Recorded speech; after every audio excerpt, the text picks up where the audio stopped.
ഈ ട്രസ്റ്റിങ് അള്ളാഹ് എന്ന് പറയുന്ന ഒരു സാധനമുണ്ട്.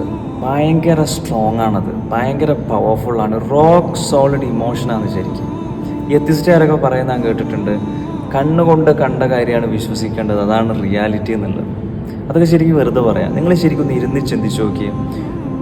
കണ്ണുകൊണ്ട് കണ്ട ഒരു കാര്യം വിശ്വസിക്കുക എന്നുള്ളത് ലോകത്തേത് പൊട്ടനെ കൊണ്ടും പറ്റുന്ന കാര്യമാണ്.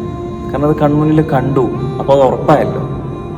ഈമാൻ എന്ന് പറഞ്ഞു കഴിഞ്ഞാൽ ഗൈബിൽ വിശ്വസിക്കുക എന്നുള്ളതാണ്. കാണാത്ത ഒരു കാര്യത്തിൽ മനസ്സുറപ്പിച്ച് വിശ്വസിക്കുക. അതിനാണ് പടച്ചോൻ നിങ്ങൾക്ക് റിവാർഡ് തരുന്നത്, അതിനാണ് നിങ്ങൾക്ക് പ്രോഫിറ്റ് തരുന്നത്. നമ്മളെ ലൈഫിലൊക്കെ നോർമലി പറയാറുണ്ട്, ഓനെന്നെ കണ്ടിട്ട് പോലുമില്ല പക്ഷെ എന്നിട്ടും വിശ്വസിച്ചു എന്നുള്ളത്. ഇതിൻ്റെ ഒരു എക്സ്ട്രീം ലെവൽ ഓഫ് ബിലീവാണ് നമ്മൾ പടച്ചോനിൽ കൊടുക്കുന്നത്. മനസ്സിലായോ? നമ്മൾ ഒന്നുകൂടെ ഒന്ന് ആലോചിച്ച് നോക്ക്. ശരിക്ക് കൺമുന്നിൽ കണ്ട ഒരു കാര്യം വിശ്വസിക്കുക എന്നാണെങ്കിൽ ഇന്ന് ലോകത്തുള്ള 8.2 ബില്യൺ മനുഷ്യന്മാരെ കൊണ്ടും പറ്റും. ശരിക്കും ഇതൊരു പരീക്ഷണത്തിൻ്റെ ലോകമാണ്. അപ്പം പടച്ചോൻ നേരിട്ട് വന്ന് നമുക്ക് എക്സ്പീരിയൻസ് തന്നാലേ നമ്മളത് വിശ്വസിക്കുമെന്നുണ്ടെങ്കിൽ എക്സാം ഹാളിൽ ക്വസ്റ്റ്യൻ പേപ്പറിൻ്റെ കൂടെ ആൻസർ ഷീറ്റ് കൊടുത്ത പോലെ ഉണ്ടാവും.